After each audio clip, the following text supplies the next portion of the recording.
Close your eyes and imagine a sound.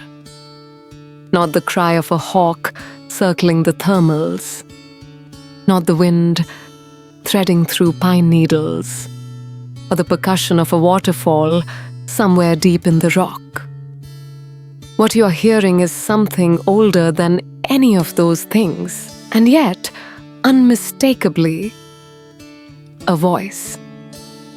This is La Gomera, a small, ancient volcanic island in the Canary Islands, adrift in the Atlantic, roughly 100 kilometers west of the African coast. From above, it looks like a fist pressed through the ocean floor.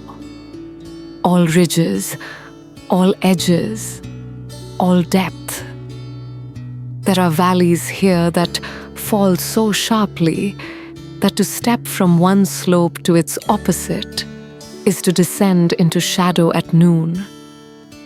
The locals call them barrancos, ravines, gashes in the earth so steep and so numerous that the island's very surface seems designed to keep people apart.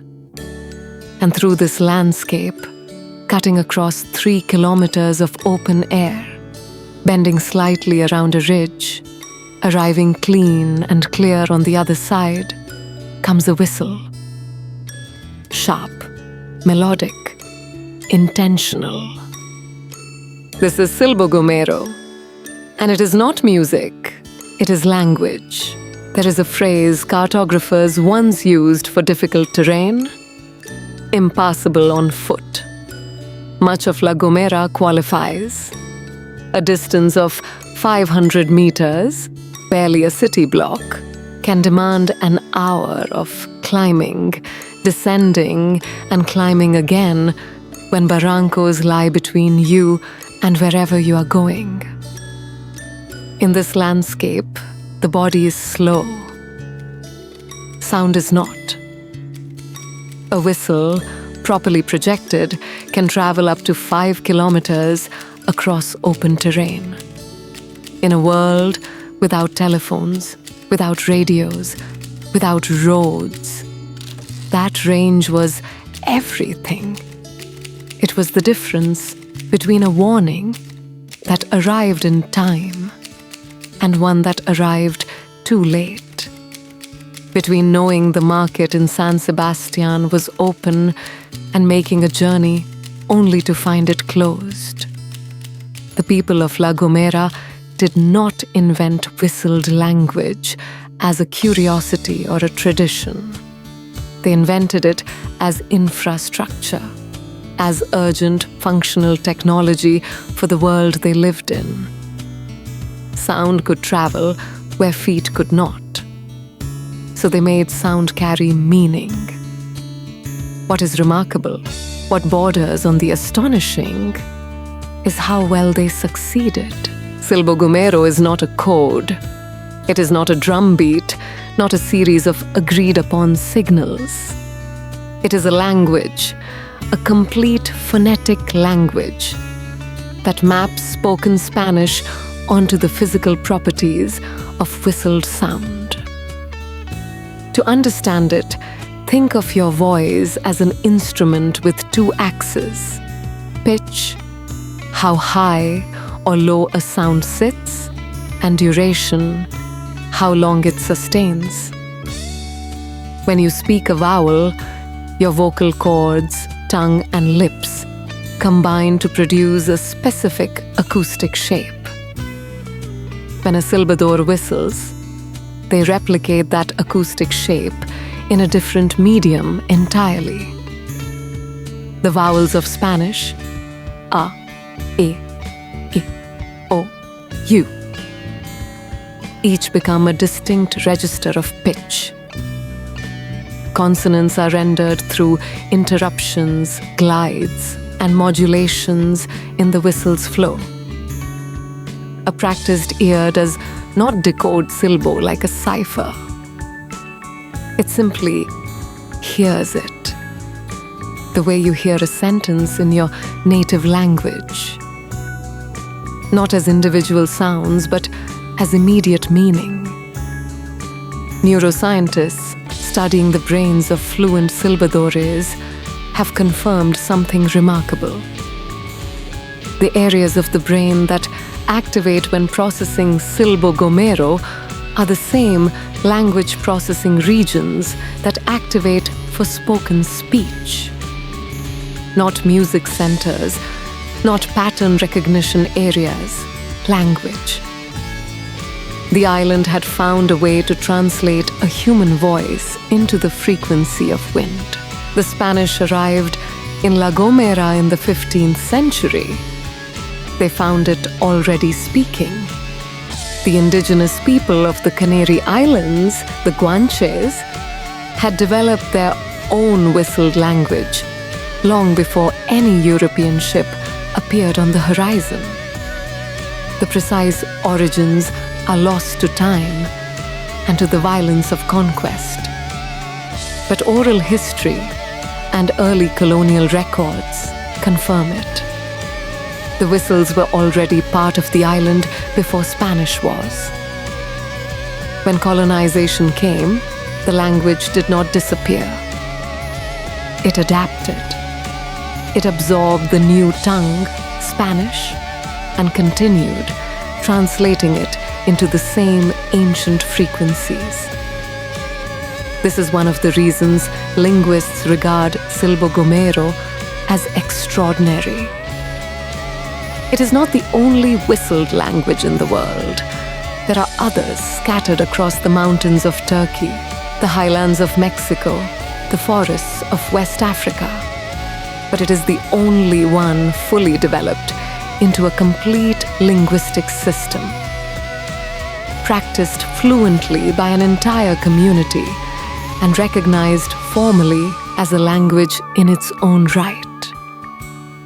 It is a voice that survived conquest by becoming something the conquerors could not quite erase. Useful, daily, woven into the landscape itself.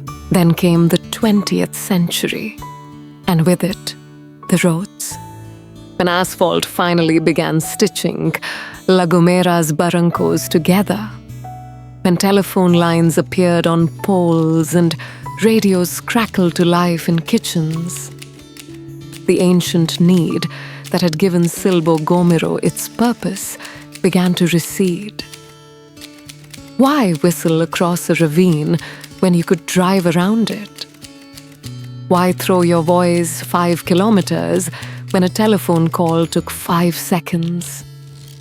The older generation still whistled, but their children were learning a different world. A world where the whistle felt like something from before, something that belonged to their grandparents and to the steep places of the island, not to the future.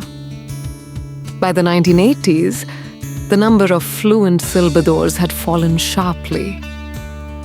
What had taken centuries to build was dissolving in a single generation, not through persecution or prohibition, but through simple irrelevance.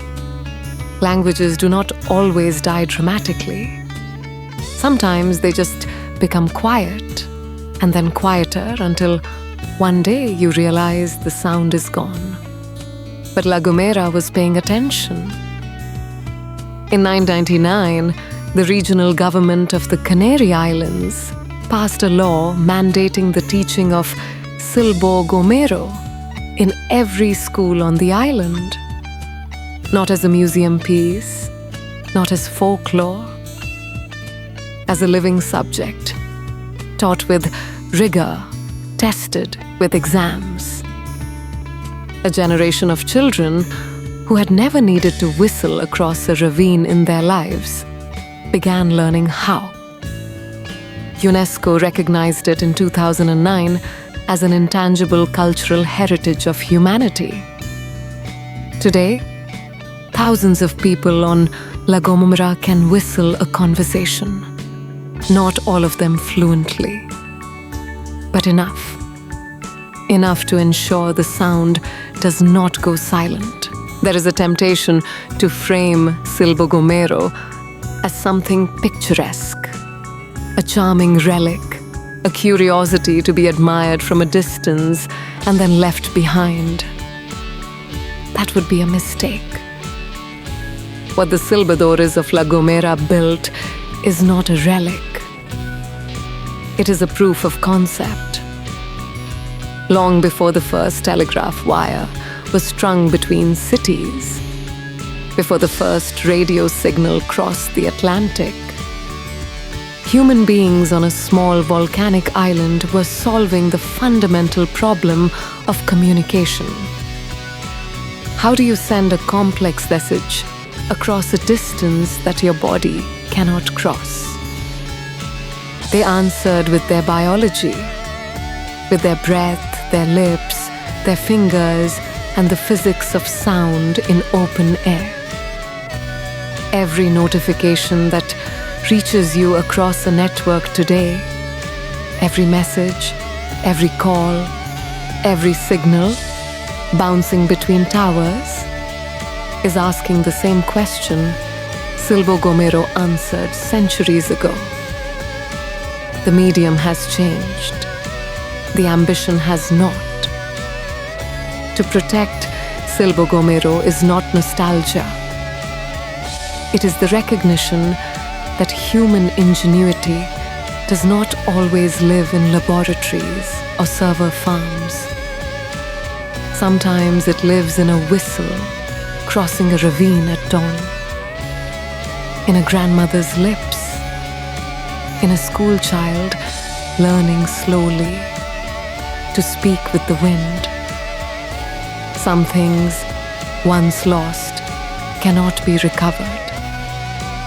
This one, improbably, beautifully, was saved in time.